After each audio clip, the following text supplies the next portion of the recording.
శ్రీమాత్రే నమః.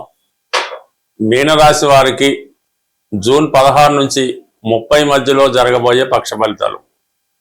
మరి మీనరాశి వారికి సరే ఎప్పుడూ ఉన్న విధంగానే రాశి అందే శని గ్రహ సంచారం, దీనివల్ల చేస్తున్నటువంటి ప్రతి ప్రయత్నం కూడా చివరి నిమిషంలో ఆగిపోవడం, 10 రూపాయల పనికి 100 రూపాయలు ఖర్చు అవ్వడం జరుగుతూ ఉంటుంది.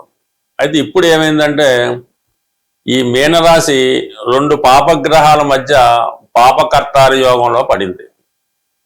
సో ఇది ఎలా ఉంటుందంటే, ఎవరైతే ఈ థర్డ్ టైం అది జన్మశని నడుస్తుంటుంది కదా, అటువంటి వాళ్ళకి ఆరోగ్యపరంగా చాలా జాగ్రత్త తీసుకోవలసి ఉంటుంది. అలాగే తెలుసో తెలియకో ఏదో కొన్ని కారణాల వల్ల ఏదో పోలీస్ కేసులోనో క్రైమ్లోనో ఇరుక్కున్న వాళ్ళకి ఒక బంధన యోగం లాంటిది ఏర్పడే అవకాశం ఉంది. ఈ 2 విషయాల్లో కొంతమంది జాగ్రత్త పడవలసి ఉంటుంది. ఎందుకంటే ఈ ఏలినాటి శనిలో జన్మశని ప్రతి వ్యక్తి జీవితంలో 3 సార్లు రావడం జరుగుతూ ఉంటుంది.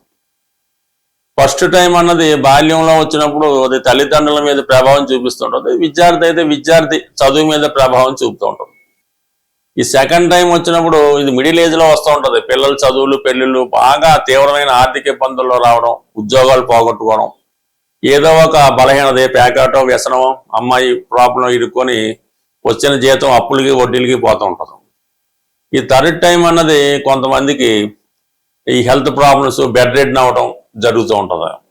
సో ఇది ఈ విధంగా ఈ పాపకర్తాల యోగంలో పడడం వలన గతంలో చేసిన పొరపాట్లకి ఒక విధమైన పనిష్మెంట్ ఈ రాశి వారికి రావడం జరుగుతూ ఉంటుంది. కొంతమందికి దేశ బహిష్కరణ అంటే వేరే ప్రాంతాలకు వెళ్ళిపోవడం, అజ్ఞాతంలోకి వెళ్ళిపోవడం, ఎవరికి కనపడకుండా ఉండడం జరుగుతూ ఉంటుంది. ఇది ఒక యాంగిల్. అయితే ఎప్పుడూ కూడా 12లో రాహు ఉన్నప్పుడు ఈ ఇతరుల యొక్క మాటలు వినడం వల్ల జాతకుడు నష్టపోతూ ఉంటాడు.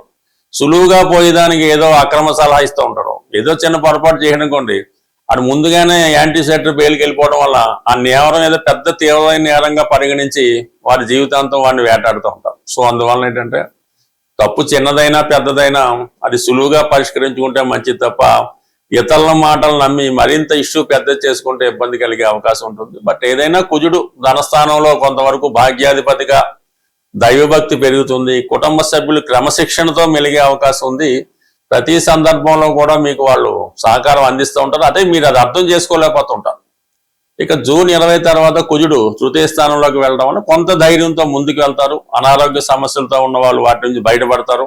ఏదైనా లిటిగేషన్లు, చికాకులు, ఆర్థిక బాధలు, పోలీస్ కేసులు ఉన్న వాళ్ళ నుంచి కూడా కొంత రిలీఫ్ అన్నది రావడం జరుగుతూ ఉంటుంది. ఇప్పుడు జూన్ 20 తర్వాత చాలా ఫ్రీగా అవుతారు. అలాగే గురుగ్రహం కూడా ప్రస్తుతం రాష్ట్రాధిపతిగా, దశమాధిపతిగా 5వ స్థానంలో సంచరిస్తూ ఇప్పటికన్నా రేపు జూన్ 18వ తారీఖు తర్వాత ఈ గురువు శని నక్షత్రం అయినటువంటి పుష్యమి నక్షత్రం మీద సంచరించడంతో ఆటోమేటిక్గా జాతకుడికి కొంత బలం చేకూరుతుంది అన్నమాట. అంటే రాశిలో ఉన్నటువంటి శని నక్షత్రం మీద గురువు రావడంతో ఆటోమేటిక్గా మీకు ఈ గురు కుజుల ఈ శని అలాగే గురువు యొక్క బలం పెరిగి మీకు అటు ఉద్యోగపరంగా మీరు ఎదుర్కొంటున్నటువంటి సమస్యల నుంచి బయటపడతారు. ఏదన్నా కొద్ది పెద్దవారై ఉండి ఆరోగ్యపరంగా మీరు ఏవైనా ఇబ్బందులు ఎదుర్కొంటుంటే ఆ ఇబ్బందుల నుంచి బయటపడతారు. జీవితంలో ఎవరో ఒకరు సహాయపడినట్టు మీలో ఒక కొత్త శక్తి ప్రవేశించినప్పుడు వెనకాల ఒక దైవం ఉండి మిమ్మల్ని నడిపించే విధంగా మీరు పుంజుకోవడం జరుగుతుంటుంది. క్రమశిక్షణగా, చాలా దైవికంగా, చాలా సాంప్రదాయంగా మీ జీవితంలో ఈ జూన్ 18 నుంచి మార్పు రాబోతుంది. నెమ్మదిగా అక్కడ నుంచి మీరు ఈ జన్మశని ప్రభావం నుంచి నెమ్మదిగా బయటపడే అవకాశం కూడా చాలా వరకు కనబడుతూ ఉంటుంది. ఇక ప్రధానంగా శుక్రుడు కూడా అదే పంచమ స్థానంలో సంచరించడం వల్ల చాలా వరకు మీకు ఏదైనా వివాహ పరంగా కానీ, ఇష్టమైన వారిని కలుసుకోవడం కానీ, అంటే మీ ఊహలు, ప్లాన్స్ ఏ విధంగా ఉన్నాయి దాన్ని ఏదో విధంగా మనం అమలు చేసే ప్రయత్నంలో మీరు ఒక విధంగా కళారంగంలో ఉన్న, ఒక రచనా రంగంలో ఉన్న, ఒక సినిమా ఫీల్డ్లో ఉన్న, మీరు ఒక రచయిత అయినా, ఒక స్క్రీన్ ప్లే రైటర్ అయినా, ఒక పాటల రచయిత అయినా కొంతవరకు మీ ఊహలకు అనుగుణంగా అది రావడం జరుగుతుంటుంది. మీరు గతంలో రాసినటువంటి మాటలు, పాటలు, కథలు అవ్వచ్చు, ఏదన్నా ఒక ప్రొడక్ట్ అవుట్ అవ్వచ్చు, దానికి ఈ సమయంలో మంచి గుర్తింపు రావడం జరుగుతుంది. దానికి తగిన విధంగా మీ యొక్క వాల్యూ కూడా పెరిగే అవకాశం ఉంది. బట్ ఏదైనా మన మీనరాశి వారి జీవితంలో నెమ్మదిగా అభివృద్ధి తిరిగి ప్రారంభమైంది.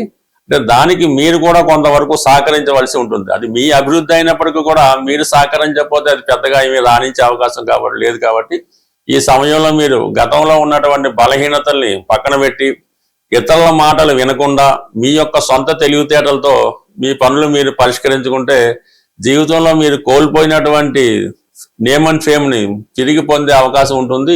ఈ పక్షంలో చాలామంది ఆర్థిక పరమైన సమస్యలు ఉన్నాయి, అప్పులు పెరిగిపోతున్నాయి, మరి బాధ్యతలు సక్రమంగా మేము చేయలేకపోతున్నామని చాలామంది విచారం వ్యక్తం చేయడం జరిగింది. ఏదైనా ఆర్థిక పరమైన సమస్యలు ప్రతి ఒక్కరి జీవితంలో ఏదో సమయంలో రావడం జరుగుతూ ఉంటుంది. సో దానికి పరిష్కారం అంటే ఆర్థిక సమస్యలకి కుజుడే కారణం అవుతూ ఉంటాడు. కుజుడు, భూమి, అన్నదమ్ములు, భార్యాభర్తలు, స్నేహితులు, వీటి కారణంగానే చాలామంది అప్పుల పాలవుతూ ఉంటారు. సో వాటికి సరైన పరిష్కార మార్గం ఏంటంటే మీరు ఆంజనేయ స్వామి విగ్రహాన్ని అంటే పూర్తిగా స్వచ్ఛమైనటువంటి కాపర్తో, రాగితో తయారు చేయాలి. ఏమాత్రం డొల్ల లేకుండా ప్యూర్గా ఉండాలన్నమాట, చాలా సాలిడ్గా ఉండాలి. సుమారు 6 అంగుళాల ఎత్తు, 6 అంగుళాల ఎత్తు అంటే మనకి ఉంటే సరిపోతుంది. నిల్చున్న విగ్రహమే ఉండాలి మీకు. కూర్చున్న విగ్రహం ఒకదానికి పనిచేస్తుంటుంది. కొంతమంది ఈ సంజీవ పర్వతాన్ని మోస్తున్నటువంటి విగ్రహాన్ని కానీ ఫోటోను కానీ పెడుతుంటారు. అది కొన్నాటికి పనిచేస్తుంటారు. ఇప్పుడు ఉన్నటువంటి సమస్యలకి రెడీ టు మూవ్గా ఉండాలన్నమాట ఆంజనేయ స్వామి వారు. అటువంటి కాపర్తో చేసిన విగ్రహాన్ని మీరు తయారు చేయించుకొని పూజా మందిరంలో పెట్టుకోవాల్సి ఉంటుంది. బ్యాక్గ్రౌండ్గా సీతారాముల పట్టాభిషేకం ఫోటో పెట్టుకోవాలి. మిగతా ఫోటోలు మీ ఇష్టం. ఈ సీతారాముల ఫోటో లేకుండా, వాళ్ళని పూజించకుండా ఆంజనేయ స్వామిని మీరు ఎంత పూజించినా కూడా మీ టైం వేస్ట్. ఆ పట్టాభిషేకం ఫోటో మీరు పెట్టండి. ఆంజనేయ స్వామి వారిని అంటే మామూలుగా స్థాపించి ప్రతి మంగళవారం కేవలం సింధూరంతో పూజించాలన్నమాట. అది మీ యొక్క విగ్రహాన్ని దీన్ని బట్టి సింధూరంతో కొంతవరకు హనుమాన్ యొక్క అష్టోత్తరంతో ఏదో విధంగా ఆంజనేయ స్వామి వచ్చినా రాకపోయినా ఏదో విధంగా 108 సార్లు పూజించి, మరి రామరక్షా స్తోత్రం చాలా ఇంపార్టెంట్ అన్నమాట. జీవితంలో ఎటువంటి కష్టాలైనా దూరం చేస్తూ ఉంటుంది. ఈ రామరక్షా స్తోత్రాన్ని పారాయణ చేయడం వల్ల, పఠించడం వల్ల ఇలా ఒక 8 మంగళవారాలు చేయాలి. ప్రతి మంగళవారం కూడా మీరు ఎంత రుణం ఉంది, సుమారు మీకు 10 కోట్ల అప్పు ఉందనుకుందాం. 10 కోట్ల అప్పు ఉన్నప్పుడు 10 100 రూపాయల నోట్లు, అంటే 10 రూపాయల నోట్లు, అంటే 10 కాయిన్స్ మరి ఆంజనేయ స్వామి వారి పక్కన ఒక మట్టితో చేసినటువంటి హుండీ లాంటిది పెట్టి అందులో ఆ విధంగా ఆ సంఖ్య వచ్చేలాగా వేసుకోవాలి. 10 లక్షల అప్పు ఉంది, 10 రూపాయలు అందులో వేద్దాం. ఇలాగ మీరు ఒక 8 మంగళవారాలు ఆంజనేయ స్వామి వారిని పూజించుకోవడం వల్ల ఎంతో కొంత దాన్ని రెట్టింపు చేస్తూ వెళ్ళిపోవాలన్నమాట మీరు. అంటే అది మీరే ఎవరికి ఇవ్వక్కలేదు, హుండీలో కూడా వేయక్కలేదు. ఈ వారం మీరు 100 రూపాయలు వేశారు, నెక్స్ట్ వారం 200, ఆ నెక్స్ట్ 400, ఆ 800, అలాగే ఒక 8 వారాలు వీలైతే అప్పు తీరేదాకా కూడా ఆ విధంగా మీరు రెట్టింపు చేసుకుంటూ వెళ్ళిపోండి. అదే అవుతుంది, ఏం పర్వాలేదు. చివరికి ఒక ఫైన్ మార్నింగ్ మీ మొత్తం అప్పు తీరిపోయే అవకాశం ఉంటుంది. అది కొద్దిగా కష్టమైన, అంటే ముందులో ఈజీగా ఉంటుంది, తర్వాత ఆటోమేటిక్గా తీరిపోతుంటుంది. అయితే ఇందులో హుండీలో వేయడానికి మళ్ళీ మీరు కొత్త అప్పు చేయకూడదు. అది మీరు సంపాదించే ప్రయత్నమే చేయాలి. సపోజ్ ఈ వారం మనం 1 lakh వేయవలసి వచ్చింది, నెక్స్ట్ వీక్ 2 lakhs వేయాలి. సంపాదించే ప్రయత్నమే చేయండి, అంతే తప్ప మళ్ళీ దీన్ని అప్పు తీసి పెడితే మాత్రం ఇబ్బంది అవుద్ది. ఈ విధంగా అంటే మీ స్థాయిని బట్టి చేసుకోవడం వల్ల 100కి 100 రూపాయలు కొద్ది వారాల్లో ఈ రుణం అన్నది 100కి 100 రూపాయలు తీరిపోవడం జరుగుతుంది. దాని తర్వాత మీ యొక్క క్యాష్ బాక్స్లో కానీ, మీరు ఎక్కడైతే బీరువాలో బంగారు నగలు పెడతారో అందులో ఒక చిన్న ఎరుపు రంగు క్లాత్ కొత్తది లైనింగ్ లాంటి తీసుకొని అందులో మీ యొక్క ఒక పిడికెడు కందులు శుభ్రమైన కందులు ఒక పిడికెడేసి చక్కగా మూట కట్టి మరి ఆ మంగళవారం రోజు ఆ కుజహోర జరుగుతుండగా మీ యొక్క క్యాష్ బాక్స్లో ఈ కందుల మూట పెట్టడం వల్ల ఈ రెమెడీ మీకు బాగా చక్కగా పనిచేసి మీకున్నటువంటి రుణ సమస్యలకి ఒక పరిష్కారం అన్నది 100కి 100 రూపాయలు దొరుకుతూ ఉంటుంది. ఇక దాని తర్వాత ఏంటంటే ఇది తీరిపోతూ కామన్గా ఎక్కువగా ఆర్థిక సమస్యలు తీరడానికి ప్రతి ఒక్కళ్ళు చేయవలసింది ఏంటంటే మీకు ఏవైనా బలహీనతలు ఉంటాయి, అంటే ఏ బలహీనత వల్ల మీరు రుణంలో పడ్డారో అది మీ మనసుకి తెలుస్తూ ఉంటుంది. వాటిని మీరు స్టాప్ చేయవలసి ఉంటుంది. అది పేకాట వల్ల, స్త్రీ వ్యసనం వల్ల, డ్రింకింగ్ వల్ల, అతి స్నేహం వల్ల, అక్కర్లేని బాధ్యతల వల్ల ఈ విధంగా కొన్ని జరుగుతూ ఉంటాయి. దాన్ని మీరు స్టాప్ చేయవలసి ఉంటుంది. కొద్ది కష్టమైనా సరే కంప్లీట్గా దాన్ని వదిలేయనమాట.